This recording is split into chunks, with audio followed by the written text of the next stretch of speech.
Job, chapitre 36. Élihu continua et dit, « Attends un peu, et je vais poursuivre, car j'ai des paroles encore pour la cause de Dieu. Je prendrai mes raisons de haut, et je prouverai la justice de mon Créateur. Sois-en sûr, mes discours ne sont pas des mensonges, mes sentiments devant toi sont sincères. Dieu est puissant, mais il ne rejette personne.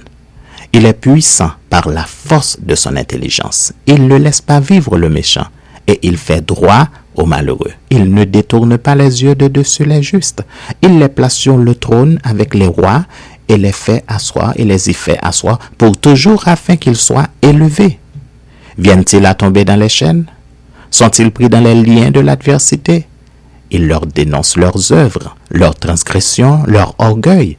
Il les avertit pour leur instruction. Il les exhorte à se détourner de l'iniquité.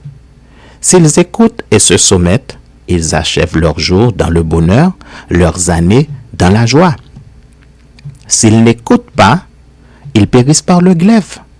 Ils expirent dans leur aveuglement.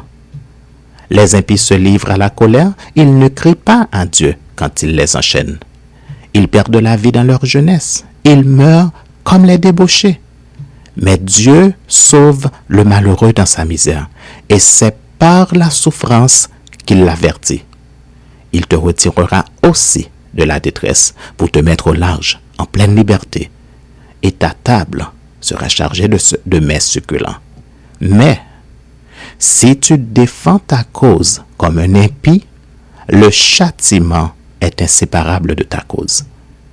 Que l'irritation ne t'entraîne pas à la moquerie et que la grandeur de la rançon ne te fasse pas dévier. Tes cris suffiraient-ils pour te sortir d'angoisse et même toutes les forces que tu pourrais déployer? Ne soupire pas après la nuit qui enlève les peuples de leur place. Garde-toi de te livrer au mal, car la souffrance t'y dispose. Dieu est grand par sa puissance. Qui saurait enseigner comme lui? Qui lui prescrit ses voies? Qui ose dire « Tu fais mal » Souviens-toi d'exalter ses œuvres que célèbrent tous les hommes.